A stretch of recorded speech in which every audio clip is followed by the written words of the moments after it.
कहा यह जा रहा है कि ये कुंभ का मेला जो है ये इस बार कहाँ पर मनाया जाएगा, यानी कि प्रयागराज में मनाया जाएगा। और उसके साथ साथ ये भी कहा जा रहा है कि वहां पे तकरीबन 34 करोड़ के करीब लोग जो हैं वो विजिट करेंगे। और ये 34 करोड़ खैर एक साथ नहीं पहुंच जाएंगे, ये तकरीबन ये 2 मंथ के लिए जो है ये फेस्टिवल या ये मेला जो है वो चलेगा। और उसमें कई, मैंने जो पता किया अपने दोस्तों से पूछा, कहते हैं कई लोग ऐसे होते हैं जो एक बार जाते हैं फिर कई बार बाद में भी विजिट कर सकते हैं। और वहां पर जाके स्नान किया जाता है गंगा में, और फिर वहां से निकल के जिस तरीके से भी ये फेस्टिवल की जो रीति या रिवाज होते हैं वो पूरे किए जाते हैं और फिर वापस आते हैं। तो नमस्कार दोस्तों, जय हिंद। दोस्तों, कुंभ की तैयारी देखकर पाक मीडिया में भी बातें हो रही है। जिस तरीके से प्रयागराज को सजाया गया है, देखकर दिल खुश हो जा रहा है। ये देखकर पाकिस्तानियों को रहा नहीं गया। तो आइए देखते हैं इसको लेकर पाक मीडिया में क्या बातें हो रही है। प्रयागराज, और वैसे उसको आम लफ्जों में कुंभ का मेला कहा जाता है। अच्छा, जहां इसकी हम थोड़ी सी हिस्ट्री जानना चाहेंगे, क्योंकि सब बात तो करते हैं कि एक बहुत बड़ा मेला होता है इंडिया में। हिस्ट्री का किसी को नहीं मालूम, इसकी क्या सिग्निफिकेंस है, क्या वजह है। थोड़ा हमें ये भी एलैबोरेट कीजिएगा और ये बताइएगा कि मैं समझती थी कि लाखों लोग, लेकिन पता ये चला कि करोड़ों लोग इसके अंदर सर शामिल हो रहे हैं। हाँ जी, करोड़ों लोग शामिल हो रहे हैं इस बार। लगभग 45 करोड़ लोग इसमें शामिल होंगे। और ये 45 करोड़ लोग। 45 करोड़, ये 2 महीने से कुछ कम ये चलेगा। तो oh over my those goodness. 2 months, I think 57-58 days का है टोटल इसका। यानी 13 जनवरी से शुरू हो जाएगा और 7 मार्च तक चलेगा। इस पीरियड में करीब 45 करोड़ लोग, यानी आप समझ लीजिए 1 करोड़ पर डे का एवरेज आएगा। ऐसे एक्सपेक्टेशंस हैं इसके तो लिए। संजय जी, दुनिया का सबसे बड़ा फेस्टिवल हुआ ना फिर। 45 करोड़ तो अनबिलीवेबल है। हाँ, it's about 50% greater than America's population. Definitely it has to be the biggest. There is no doubt about that. Exactly. तो ये तो इसका एक्सटेंट है, नो डाउट अबाउट दैट। अच्छा, ये अकेला नहीं है, 4 जगहों पे कुंभ होते हैं और वो अच्छा। उनके एस्ट्रोनॉमिकल कॉन्फ़िगरेशंस हैं। जैसे ये जो जुपिटर का जो मूवमेंट होता है, तो जुपिटर जो है वो 12 साल में एक पूरा जो ज़ोडिएक है वो कवर करता है।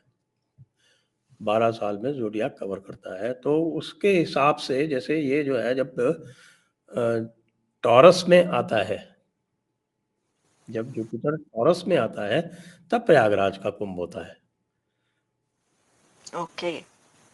और उसमें जो है वो सन का मूवमेंट भी देखा जाता है। तो सन कैप्रिकॉर्न में होगा और जुपिटर टॉरस में होगा, तब ये कुंभ प्रयागराज में होता है।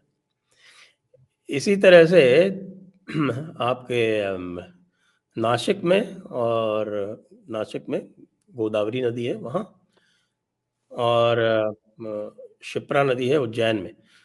यहाँ पर जब होता है, जब आपका जुपिटर आता है एक्वेरियस में,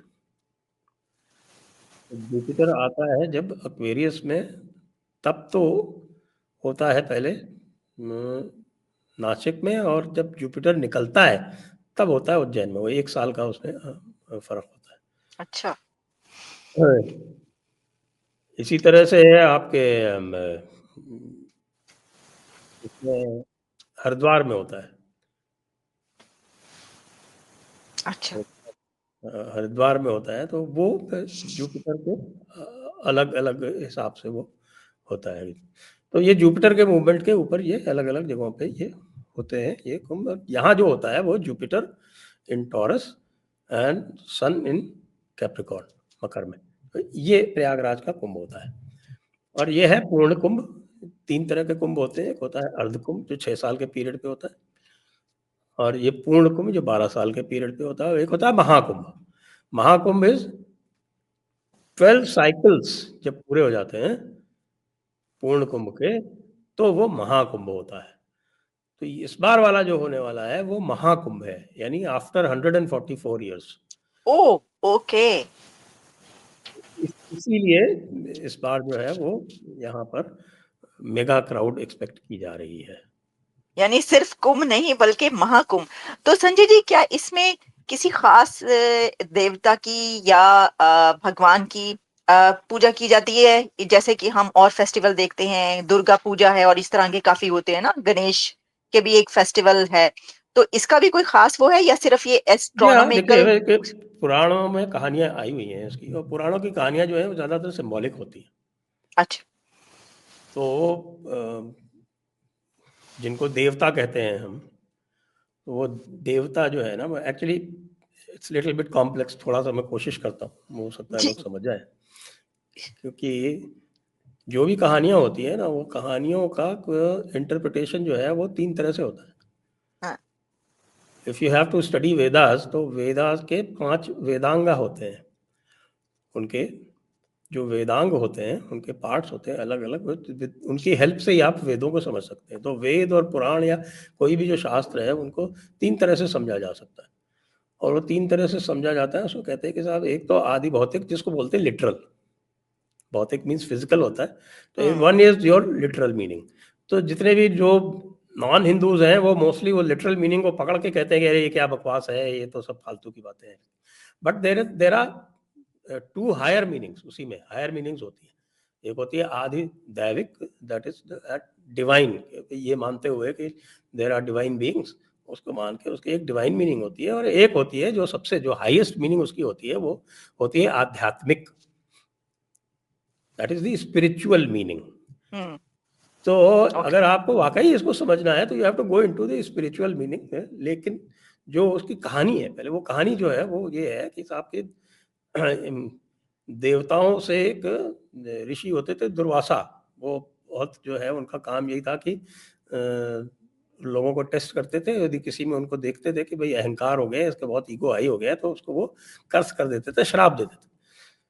तो एक बार देवताओं के यहाँ गए, देवताओं को देखा उन्होंने कि ये बड़े अहंकारी हो रहे हैं, उन्होंने देवताओं को श्राप दे दिया। तो जो देवता थे, वो उनकी शक्ति नष्ट हो गई। तो फिर बाद में जो असुर थे, द डीमंस, उन्होंने देवताओं को हरा दिया। देवता बहुत परेशान हुए, विष्णु भगवान के पास गए। तो उन्होंने कहा भाई ऐसा करो कि देवताओं को एंगेज, इनको असुरों को एंगेज करो और समुद्र मंथन करो। तो वो जो समुद्र मंथन का जो लेजेंड है, it has a very high spiritual connotation. Okay. तो देवता जिसको कहते हैं, देवताज are the points of consciousness within within you. तो आई डू वो अग्री, एग्जैक्टली ऐसे जो ही। पॉइंट्स ऑफ कॉन्शियसनेस हैं, जो, और देर आर दिन की नेगेटिविटीज विद इन यू, वो असुर हैं। फिर वो देवताओं और असुरों के बीच में एक समुद्र मंथन होता है। और उस समुद्र मंथन के लिए एक मंदिरा समुद्र मंथन का क्या मतलब है?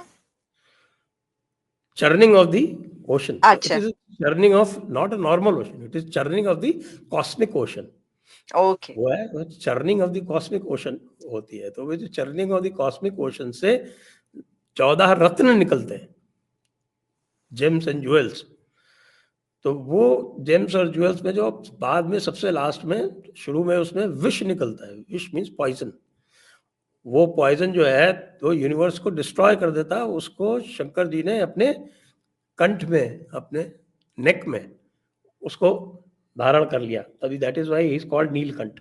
मेरा वीडियो अच्छा लगता है तो लाइक शेयर करें, चैनल पे नए हैं तो सब्सक्राइब कर ले, बेल आइकन भी प्रेस कर ले ताकि आपको नोटिफिकेशन मिलता रहे। कमेंट करना ना भूले। फिर मिलते हैं नेक्स्ट वीडियो में। जय हिंद।